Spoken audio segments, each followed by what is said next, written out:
እሺ ወንድማችን የዳዊት ጉዳይ ያው እንደምትመለከቱት አንድ አመት አልጋ ላይ ነው የሚገኘው።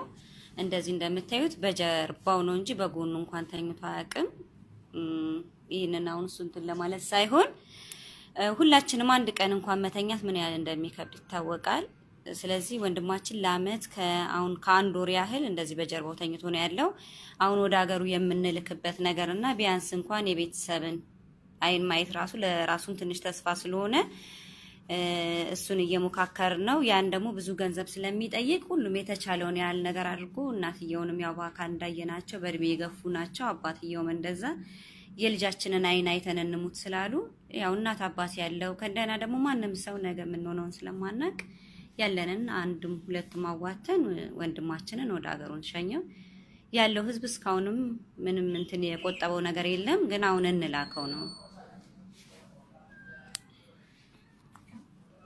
ያው የተከበራችሁ ኢትዮጵያውያን በሙሉ እስከዛሬ ድረስ ከዳዊት ጎን የቆማችሁም ያልቆማችሁም ስለ እግዚአብሔር ስንል ማለት ነው ይሄንን ወንድማችንን አንድ አመት ከአንድ ወር ድረስ በኩዌት ወጣቶች ማህበር አማካኝነት ሌሎችም የባለ ድርጅቶች ሁላችሁም ሳትቀሩ ምንም ያቋረጣችሁት ነገር የለም። ሁላችሁም እየረዳችሁት ለዚህ ደርሰናል። እግዚአብሔር ይመስገን።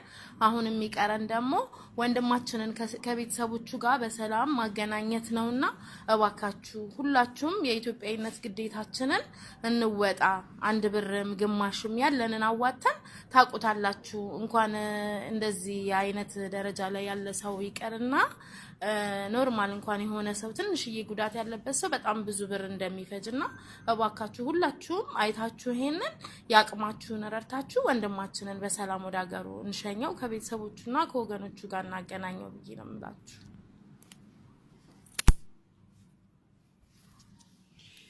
እሺ በቃ ያው እህቶቼ እንደገለጹት እኔም ከነሱ ሐሳብ ጋር ተመሳሳይ ነው የምናገረው።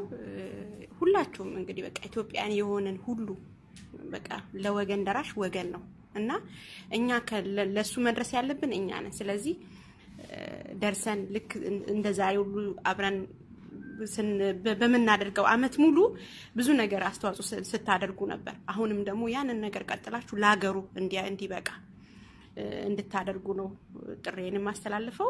በእግዚአብሔር ስም እያንዳንዳችሁ ይሄን ቪዲዮ የምትመለከቱ ሁሉ በቃ እኔን ብላችሁ ነገ እኔ ምን ልሆን ይችላል ብላችሁ እንድታደርጉ በእግዚአብሔር ስም ጠይቃለሁ።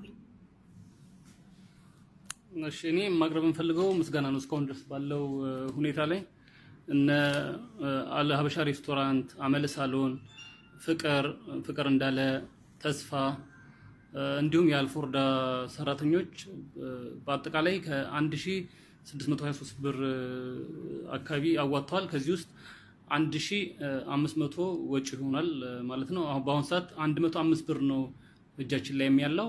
ለዚህኛውም ለልጅቷ ደሞዝ የሚሆንም በቂ እጅ ላይ እንኳን የለም ብር በአሁን ሰዓት። ሌላው ጠበቃም አቁመናል። ጠበቃውም ያለውን ሂደት እየጠበቅን ነው ያለነው የጠበቃውን ውጤት ማለት ነው። ግን በአሁን ሰዓት ዳዊትም መሄድ ስለሚፈልግ ቤተሰቦቹም እንዲመጣ በመፈለጉ ያው የጠበቃውን ጉዳይ ወደ ጎን ትተን በውክልናም ቢሆን ዳዊት ወደ ሀገሩ ገብቶ ሌላው ነገር ክትትል እንዲደረግለት ነው። ስለዚህ አሁን ያው የተለመደ ትብብራችሁን ነው በአሁን ሰዓት የሚጠየቀው። በባንክ ያው ዳዊት ባለበት ከቤተሰቡ ከቱ የመጣ የባንክ ቡክ አለ። እሱንም በዚሁ ፔጅ ላይ በዚሁ ላይ እናሳውቃለን ማለት ነው። የሱም እንደሆነ ከራሱ ጠይቀን ያረጋግጥ ነው። ያው ፎቶም አለበት ያው ለማተማመን ያህል በሚል ነው። ስለዚህ ሁላችንንም ፈጣሪ ይርዳን፣ ወንድማችንንም በሰላም ወደ ሀገሩ እንድናስገባው ሁላችሁም በጸሎትም በአካልም የምትገኙ በአካልም የላችሁ በመንፈስ በጸሎት አብራችሁ ትሆኑላለሁ። አመሰግናለሁ።